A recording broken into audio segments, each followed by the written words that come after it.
जय गुरुदेव।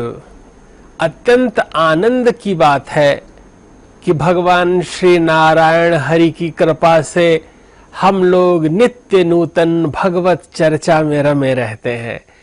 भगवान की चर्चा करने में अपूर्व रस है और उनकी चरण शरण में रहने से निर्बाध गति से परमानंद की अनुभूति होती रहती है। एकादशी के विविध प्रकल्पों में, विविध एकादशी की कथाओं में हमने भगवान के दिव्य स्वरूप और उनकी कथाओं, उनके नाम की महिमा तथा उनकी कीर्ति का गान किया है। भारतवर्ष की इस पुनीत पावन धारा में एक वर्ष में 24 एकादशी होती हैं। इस तरह हमारे जीवन में नित्य आनंद की अनुभूति होती रहती है।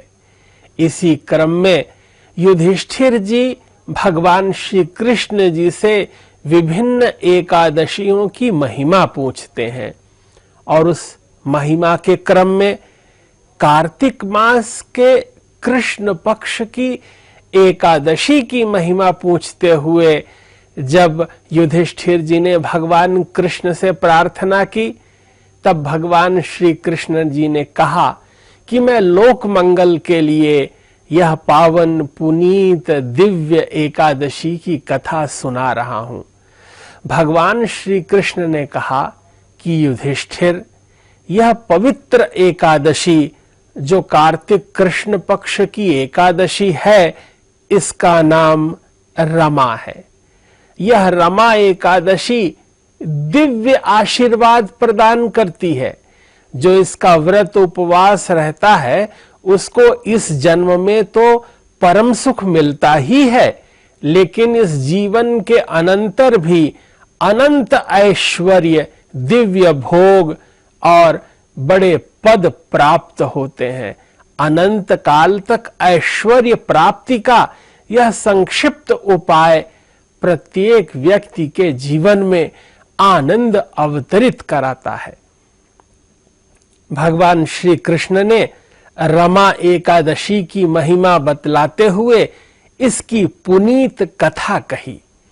उन्होंने कहा कि अत्यंत प्राचीन काल में एक नगर जिसके राजा का नाम मुचुकुंद था, वह प्रतापी था, ऐश्वर्यशाली था, विद्या संपन्न था, ज्ञानी और गुणी था। उसके राज्य में लोक मंगल की कामना से हमेशा नित्य ही सदैव भगवदीय अनुष्ठान होते रहते थे, यज्ञ होते थे, परंतु एकादशी का व्रत अनिवार्य था। यहां तक कि 8 वर्ष की उसकी छोटी सी कन्या भी एकादशी का व्रत करती थी और इसके प्रभाव से उसके राज्य में सदैव आनंद, उल्लास, उत्सव छाया रहता था। प्रतिदिन प्रसन्नता का वातावरण रहता था। एक समय की बात है कि उसकी कन्या चंद्रभागा बड़ी हो गई और चंद्रसेन के पुत्र शोभन के साथ उसका विवाह संपन्न हुआ। चंद्रभागा अत्यंत शांत स्वभाव की थी, अपने पति के साथ आनंद पूर्वक जीवन व्यतीत करने लगी। शोभन, जैसा कि उसका नाम है, अत्यंत सुंदर दिखाई देता था, किंतु शरीर से ऋजुकाय था, बहुत दुबला पतला था और अपनी कांति से संपूर्ण संसार को प्रसन्नता प्रदान कर देने वाला वह चंद्रभागा के साथ अत्यंत आनंद पूर्वक रहता था। एक बार शोभन और बिटिया चंद्रभागा अपने पिता के घर, अपने दिव्य मायके में इस राजप्रासाद पर आए और संयोग से उसी समय कार्तिक कृष्ण पक्ष की रमा एकादशी आई। चंद्रभागा ने कहा अपने पतिदेव शोभन से कि आप एकादशी का व्रत रहेंगे, क्योंकि हमारे इस राज्य में सभी नर नारी एकादशी का व्रत करते हैं। यहां तक कि आपको प्रसन्नता होगी कि पशु पक्षी जीव जंतु भी एकादशी का व्रत करते हैं। हमारी अश्वशाला में उस दिन अश्व भी, हस्तिशाला में हाथी भी और नगर में भ्रमण करने वाले विभिन्न जीव जंतु भी एकादशी करते हैं। यह सुनकर शोभन अत्यंत प्रसन्न हुए, लेकिन अपने शरीर की दशा को देखकर ग्लानिपूर्वक उन्होंने कहा कि अगर मैं व्रत करूंगा तब तो मेरा यह जीवन ही समाप्त हो जाएगा। मैं दिन भर निराहार कैसे रहूंगा, फिर रात्रि में भी कुछ नहीं खाना है, अगले दिन द्वादशी में इसका पारण करना होगा, मैं नहीं रह पाऊंगा। तब चंद्रभागा ने कहा, हमारे राज्य में तो रहना है तो एकादशी का व्रत करना है, अन्यथा आपको राज्य से बाहर जाना पड़ेगा। चंद्रभागा की यह बात सुनकर शोभन ने कहा कि मैं अब नारायण का एकादशी व्रत करता हूं, अब बाकी जो कुछ होगा वो हरि इच्छा से होगा। और ऐसा कहकर चंद्रभागा के साथ शोभन ने एकादशी का व्रत किया। दिन भर कुछ खाया पिया नहीं। रात्रि में जब लोग नारायण नाम की स्मृति में आनंद और उल्लास के साथ नृत्य करने लगे, भगवान के नाम का गान करने लगे, और इधर शोभन का स्वास्थ्य विपरीत होने लगा। वो शांत होकर एक स्थान पर लेट गए, लेकिन सूर्योदय होते होते ही उनके शरीर से प्राण पखेरु उड़ गए, उनका शरीर निष्प्राण हो गया।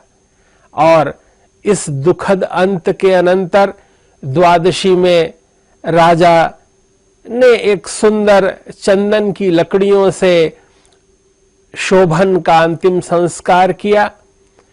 चंद्रभागा अपने पिता के कहने से उसने शरीर त्याग नहीं किया और यहीं मायके में रहने लगी।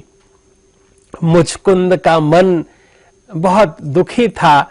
उसके सामने ही उसकी बिटिया वैधव्य योग को प्राप्त हुई और व्यथित मन से ही समय बीतने लगा।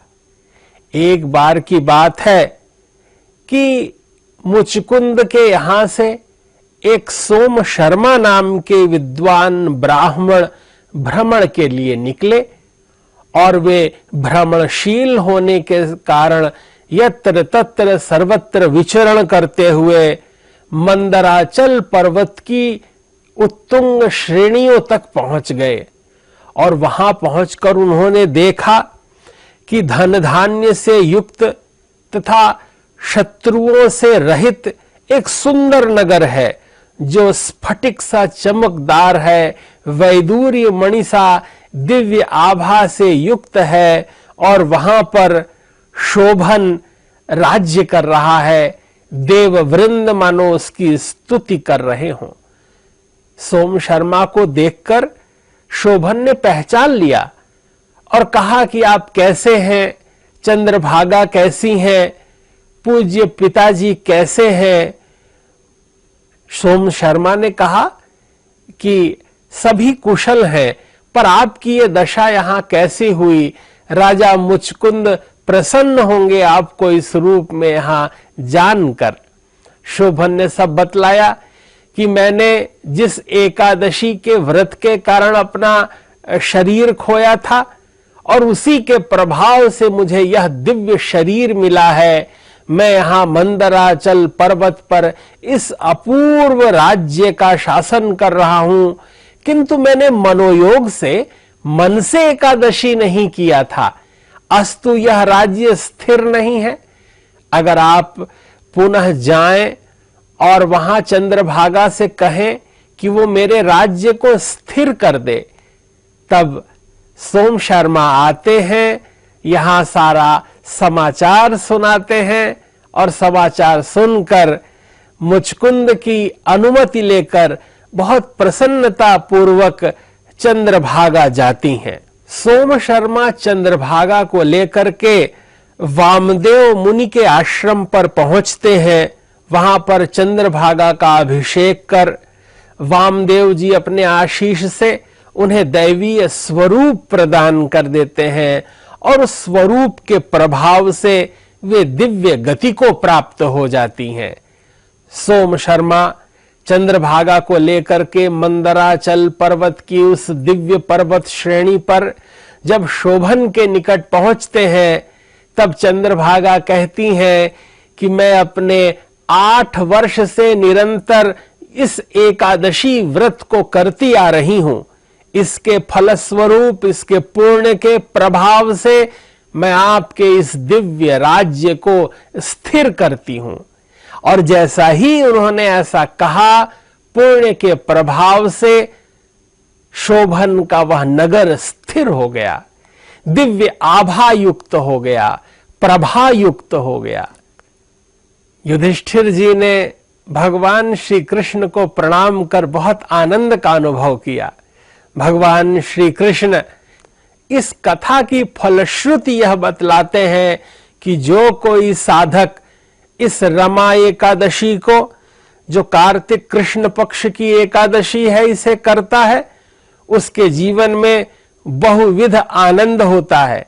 वो इस जीवन में भी प्रफुल्ल रहते हुए, उल्लसित रहते हुए, आनंदित रहते हुए जीवन व्यतीत करता है और इस जीवन के बाद भी परम सुख को प्राप्त करता है। जिस तरह शोभन और चंद्रभागा सुखपूर्वक अनंत काल तक रहे, उन्होंने राज्य भोग किया, उसी तरह इस धरा का प्रत्येक व्यक्ति इस रमा एकादशी के प्रभाव से दिव्य पूर्ण प्रभाव को प्राप्त होता है और संपूर्ण विश्व का लोक मंगल करता है।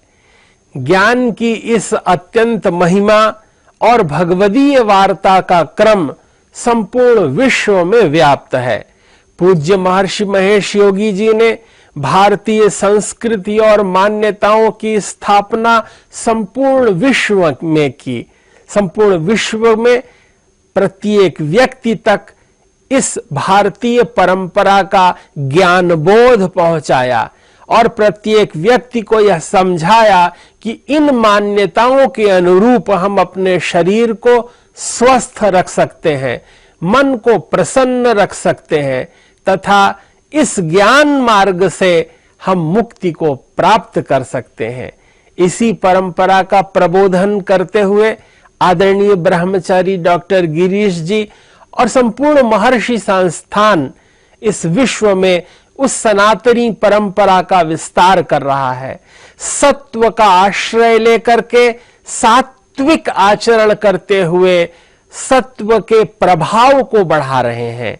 संपूर्ण विश्व में लोक मंगल हो, ज्ञान के मार्ग से सभी परिपुष्ट हो और सबका जीवन सर्वविध आनंदमय हो, विश्व शांति हो और लोक मंगल हो। इन्हीं शुभकामनाओं के साथ जय गुरुदेव, जय महर्षि।